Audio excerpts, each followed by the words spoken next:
Assalamualaikum warahmatullahi wabarakatuh. Yang terhormat kepada Ibu Nurkomaria SPMSI selaku dosen pengampu mata kuliah usaha tani serta teman-teman yang berbahagia. Di sini saya akan mempresentasikan hasil mini riset yang telah saya lakukan di Desa Pajaran, Kecamatan Poncokusumo, Kabupaten Malang, Jawa Timur. Sebelum itu, izinkan saya memperkenalkan diri terlebih dahulu. Perkenalkan, nama saya Siva Fauzia Ahwan, NIM 22013 dari Prodi Agroekoteknologi. Langsung saja kita masuk ke presentasinya. Di Desa Pajaran, Kecamatan Poncokusumo, Kabupaten Malang, Jawa Timur ini memiliki luas wilayah sekitar 4.679 km persegi, di mana di daerah ini berpotensi tinggi untuk dilakukan usaha tani pada komoditas pangan maupun komoditas hortikultura seperti padi dan juga kubis. Kenapa dinilai sangat berpotensi tinggi? Karena di sini tanahnya sangat subur, di mana jenis tanah di sini merupakan tanah aluvial, di mana tanah aluvial sendiri merupakan tanah yang berasal dari endapan erosi, sehingga di dalamnya itu banyak mengandung mineral. Dan untuk tanah aluvial ini sendiri memiliki warna abu kecoklatan. Kemudian suhu di sini juga sangat optimal, berkisar 20 sampai 30 derajat Celcius dengan ketinggian wilayah sekitar 700 sampai 1.300 meter di atas permukaan laut. Sehingga untuk mengetahui usaha tani yang ada di desa ini, tujuan dari mini riset ini sendiri adalah untuk mengetahui klasifikasi, faktor produksi, dan analisis biaya usaha tani padi dan kubis di Desa Pajaran, Kecamatan Poncokusumo.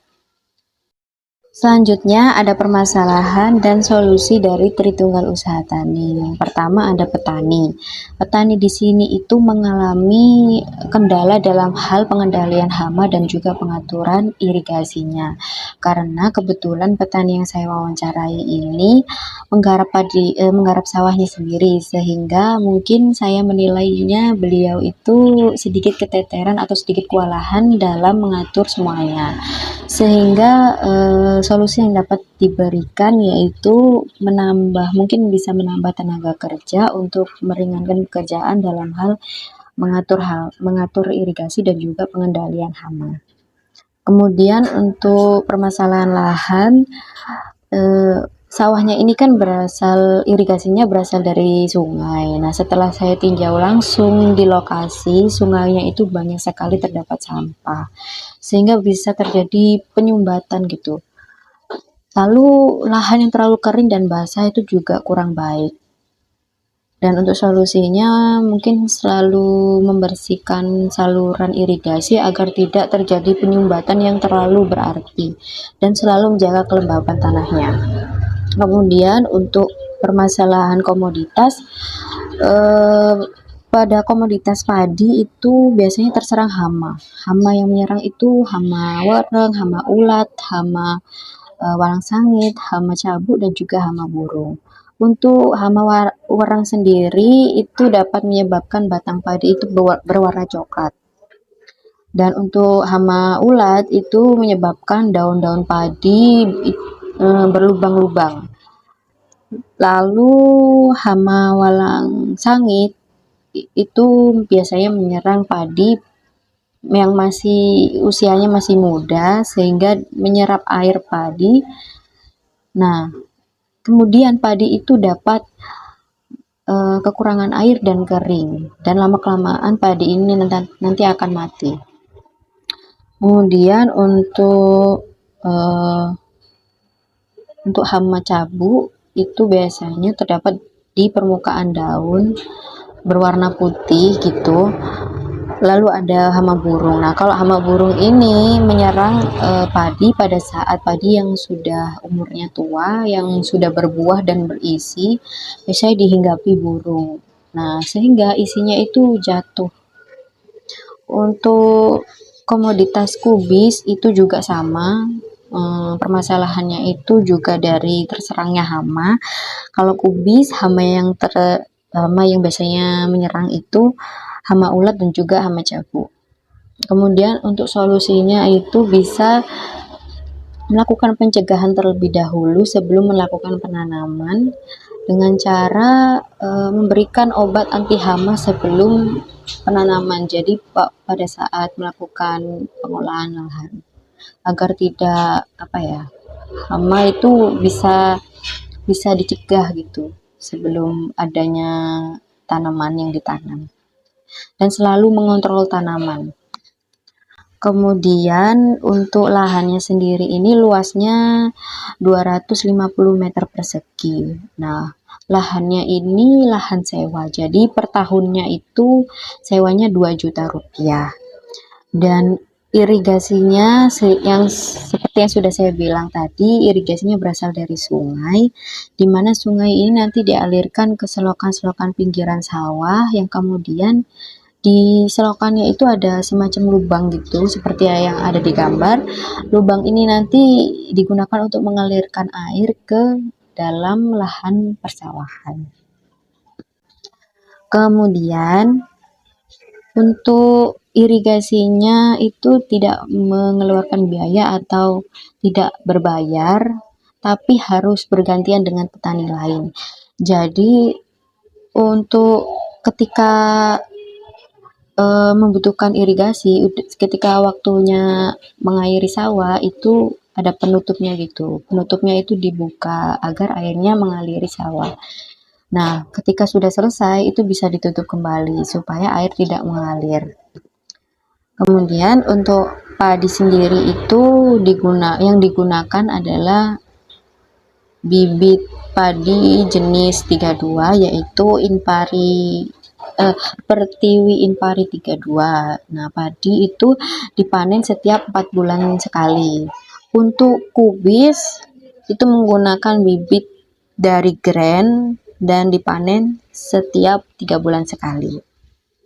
Kemudian untuk komoditas padi, irigasinya dilakukan sebelum padi ditanam. Jadi lahan yang masih kosong itu dialiri air terlebih dahulu. Kemudian setelah padi yang sudah ditanam, selama 2 bulan padi harus tergenang air terus. Nah, ketika padi sudah berbuah, itu airnya sedikit demi sedikit dikurangi sampai 15 hari sebelum panen. Jadi pada saat panen itu airnya sudah hilang, sudah tidak ada. Kemudian untuk pupuk yang digunakan ada pupuk ZA, pupuk urea, dan pupuk Ponska. Dan pupuk yang digunakan ini merupakan pupuk non subsidi.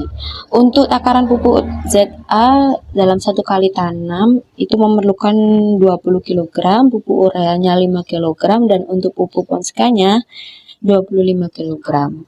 Dalam 1 kali tanam padi membutuhkan 1 kali pemupukan saja. Nah, untuk pemupukannya itu dilakukan dengan mencampurkan semua takaran pupuknya, kemudian langsung disebarkan ke tanaman padinya. Kemudian untuk komoditas kubis, irigasinya dilakukan ketika bibit kubis berumur 3 hari setelah tanam dan dilakukan selama 3 minggu pertama tanam. Untuk pupuknya menggunakan pupuk urea dan pupuk ZA. Untuk pupuk ZA-nya 1 kali tanam itu 60 kg dan pupuk ureanya juga 60 kg. Jadi untuk kubis itu pemupukannya dilakukan seminggu sekali. Dan untuk pengaplikasiannya itu 1 kali pemupukan ZA itu 5 gram dan urea 5 gram dicampurkan ke dalam air, dilarutkan dulu, kemudian langsung dituangkan ke akar. Jadi tidak boleh mengenai daunnya, karena nanti bisa menyebabkan daunnya terbakar dan menjadi berwarna coklat dan mati. Kata petaninya, saat musim penghujan itu biasanya ditanami oleh padi, dan untuk musim kemarau itu biasanya ditanami oleh tanaman kubis. Sebelum melakukan penanaman padi dan juga kubis, petani biasanya menambahkan pupuk kandang terlebih dahulu ke lahannya. Kemudian untuk benih padi itu biasanya disemai terlebih dahulu selama 15 hari, baru kemudian bisa ditanam ke sawah dengan jarak tanam 20 x 20 cm. Dalam 1 kali tanam, padi itu membutuhkan bibit sebanyak 15 kg. Kemudian untuk pencegahan hama bisa dilakukan dengan menambahkan pestisida biohasil yang digunakan sebelum tanaman padi ditanam. Jadi pada saat pengolahan lahannya. Untuk tanaman kubis membutuhkan 6.000 bibit per satu kali tanamnya dengan menggunakan jarak tanam 40 kali 40 cm 40 kali 40 cm.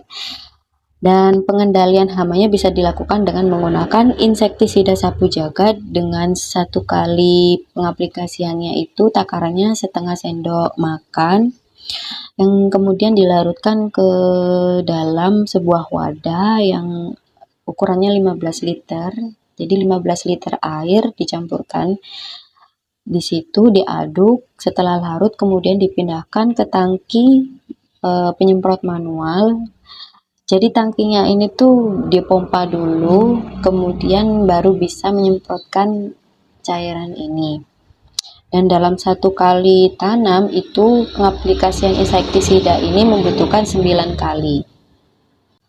Kemudian untuk pengendalian gulmanya dilakukan dengan obat pembasmi gulma seperti Rembo yang warna putih. Itu kata petaninya bisa menghilangkan gulma sampai di akarnya. Jadi tidak hanya daun tapi akarnya. Jadi gulmanya itu tidak tumbuh lagi, bisa tidak tumbuh lagi. Kalau yang biru Promoxon itu hanya membunuh daunnya saja. Jadi kapan saja bisa tumbuh. Untuk harganya sendiri yang putih itu 85.000 dan yang biru 80.000. Nah, ini untuk gambar tangki pengaduk sama tangki untuk penyemprot manualnya. Kemudian kita masuk ke klasifikasi usaha tani. Yang pertama ada bentuk usaha tani.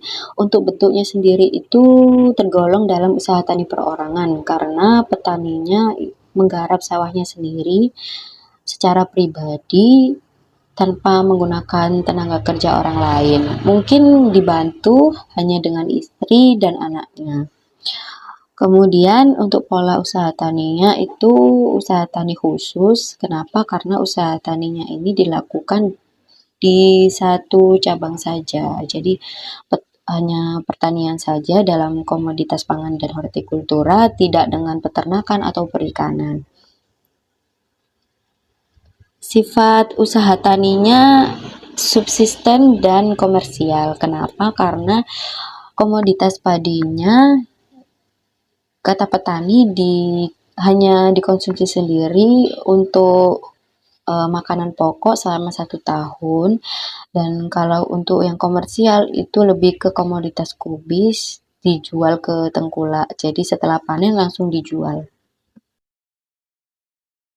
Untuk faktor-faktor produksi, yang pertama ada faktor alam. Jadi padi itu cocok ditanam di lahan yang digenangi air, sedangkan untuk kubis cocok ditanam di lahan yang tidak kering dan juga tidak basah.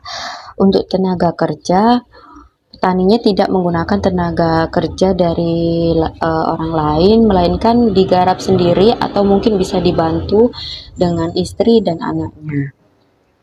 Dari modal, untuk modalnya itu petaninya menggunakan modal pribadi sehingga tidak mengandalkan modal dari pinjaman bank ataupun kredit koperasi. Dan manajemen, petani memanajemen semua mulai dari pengolahan sampai dari panen hingga dijual ke konsumen atau dijual ke tengkulaknya. Langsung saja kita masuk ke analisis biaya usaha tani padi. Yang pertama ada biaya tetap. Biaya tetap di sini meliputi sewa tanah. Tanah 250 meter persegi disewa per tahunnya itu 2 juta rupiah. Kemudian untuk alat-alat pertanian itu ada traktor. Nah, traktor itu digunakan pada saat mengolah tanah dan sistemnya itu borongan. Jadi setiap harinya itu 350.000. Kemudian ada sabit, harganya 25.000 dan cangkul 35.000. Pajak dan iurannya kata petaninya tidak ada. Jadi mungkin lebih ke pihak yang disewanya mungkin untuk pajaknya, tapi petaninya tidak ditarik pajak dan iuran. Sehingga total biaya tetapnya sebesar Rp2.410.000. Kemudian untuk biaya variabelnya meliputi biaya bibit sebanyak 15 kg, di per kilogramnya itu 17.000, sehingga totalnya 225.000. Untuk pupuk kandang tidak memerlukan biaya. Pupuk ZA 20 kg per kilonya 2.200, totalnya 44.000. Pupuk urea 5 kg per kilonya 3.500, totalnya 17.500. Pupuk Ponska 25 kg per kilonya 14.000, totalnya 350.000. Pestisida sebanyak 500 ml, harganya 60.000, dan herbisida 1 liter itu 85.000. Kemudian untuk tenaga kerja pengolahan lahan dan pembuatan bedengan itu memerlukan 1 HKP, yaitu petani itu sendiri. Dan setelah saya tanya harga gaji petani per harinya, itu kata petaninya di daerah situ 80.000. Dan untuk penanaman, pemeliharaan juga membutuhkan 1 HKP dengan jumlah 80.000 masing-masing, dan panen dan pasca panen itu 2 HKP, totalnya 160. Jadi mungkin untuk panen dan pasca panen itu perlu bantuan ya, bisa jadi anaknya atau istrinya, jadi memerlukan 2 HKP. Sehingga total biaya variabelnya itu 1.181.500. Kemudian untuk biaya eksplisit itu meliputi bibit, pupuk kandang, pupuk ZA, pupuk urea, pupuk Ponska, dan pestisida serta herbisida. Nah, totalnya itu 781.500. Untuk biaya implisit termasuk biaya tenaga kerja dalam keluarganya itu 160.000, sehingga biaya eksplisit dan biaya implisit ketika ditotalkan itu jumlahnya 941.500. Untuk biaya tetapnya tadi kan 2.410.000, dan untuk biaya variabelnya 1.181.500. Jika ditotalkan itu menjadi 3.591.500 yang menjadi biaya totalnya. Lalu ada analisis pendapatan komoditas padi. Nah, untuk biaya produksi padinya sendiri dalam 1 kali tanam itu 1.120 kg atau setara dengan 11,2 kuintal. Dan harga jualnya sebenarnya padinya ini tidak dijual ke pasar ataupun tengkulak, melainkan dikonsumsi sendiri. Tapi di sini saya membuat ini itu dijual. Jadi kalau dijual itu berapa gitu. Jadi untuk harga jualnya 12.000 per kilo, dan penerimaan kotornya itu didapatkan dari biaya produksi dikali harga jualnya, yaitu 1.120 kilo dikali 12.000, hasilnya 13.440.000. Untuk biaya itu meliputi jumlah dari biaya variabel dan biaya tetapnya tadi sebesar 3.590.500. Dari keuntungan kotor didapatkan dari penerimaan kotor dikurangi dari biaya yang dikeluarkan tadi, sehingga hasilnya 9.848.500.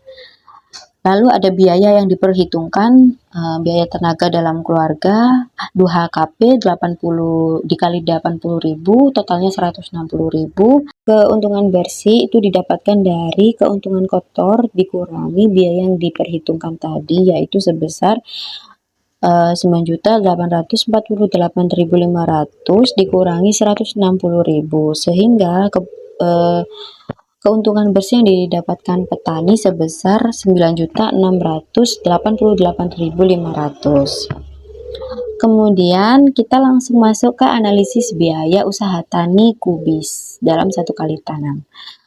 Untuk biaya tetapnya itu sama ya seperti komoditas padi tadi dengan total biayanya 2.410.000.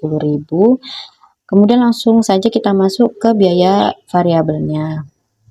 Untuk bibit itu membutuhkan 6.000 anakan dengan 1.000 anakannya itu 100.000. Jadi totalnya itu 600.000. Pupuk kandang tidak memerlukan biaya. Pupuk ZA 60 kg per kilonya 2.200 sehingga totalnya 132.000. Pupuk urea 60 kg per kilonya 3.500 totalnya 210.000. Untuk pestisida ukuran 80 gram itu 85.000 dan herbisida 1 liter itu harganya 85.000.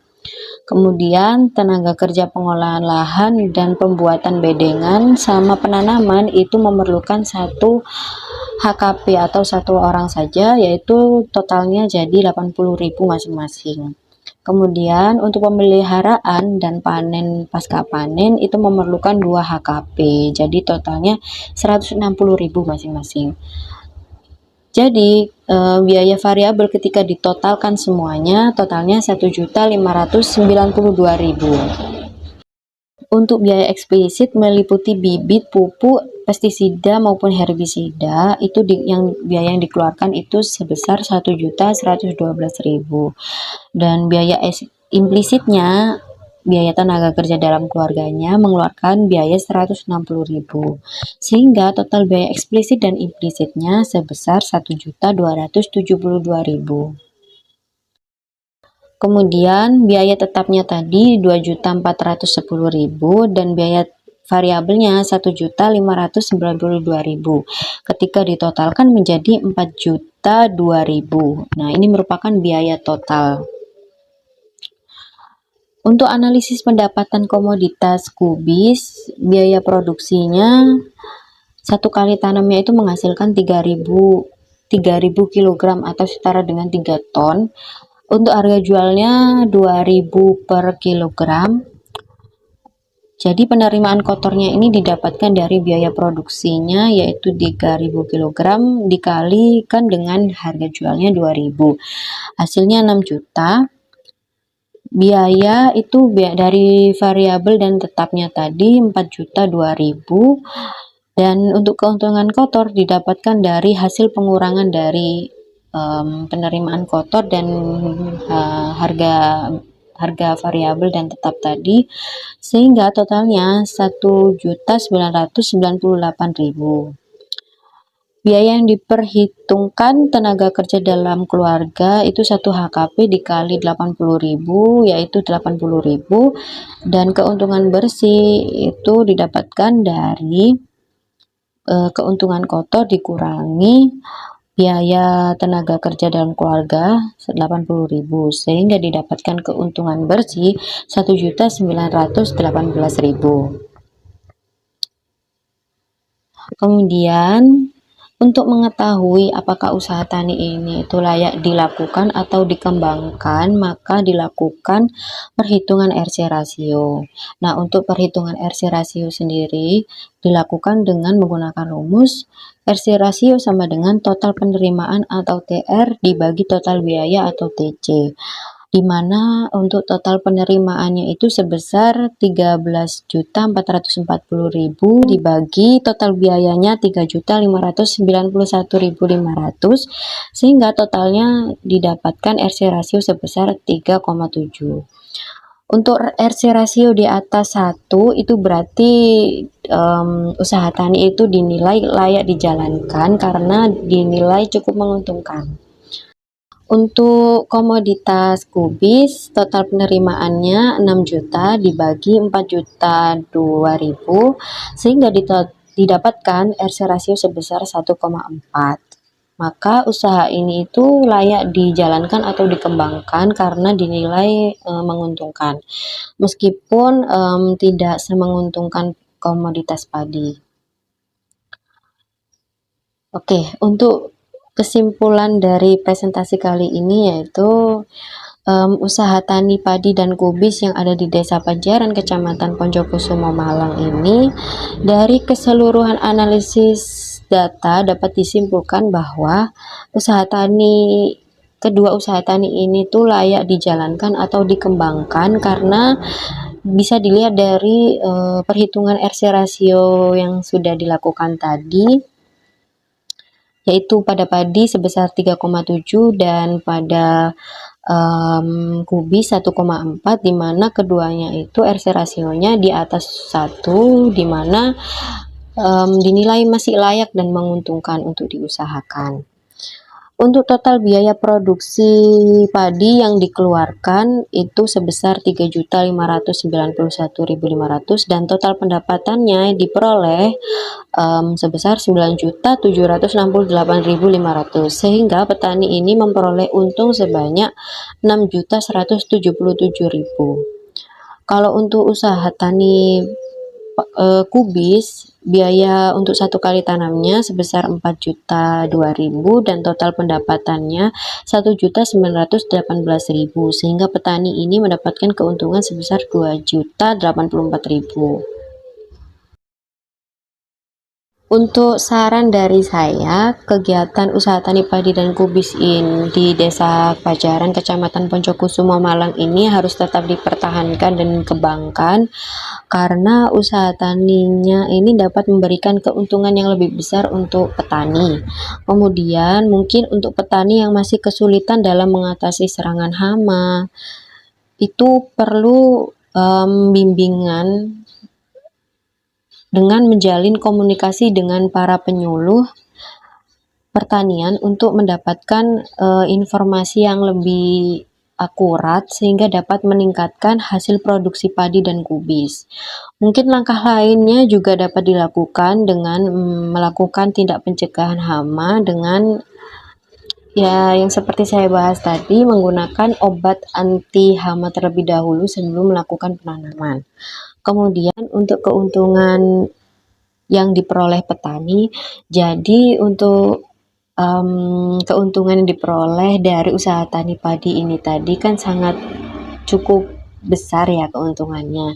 Jadi perlu dilakukan efisiensi dalam penggunaan biaya produksinya, khususnya pada penggunaan obat-obatan dan penggunaan jumlah tenaga kerja dalam kegiatan tanam dan panen, sehingga perlu dilakukan kerjasama dengan petani lain yang masih dalam satu lokasi sawah yang masih berdekatan itu. Kemudian ini daftar pustaka yang saya gunakan untuk referensi. Lalu ada dokumentasi. Untuk gambar pertama itu merupakan lahan yang sedang ditanami padi.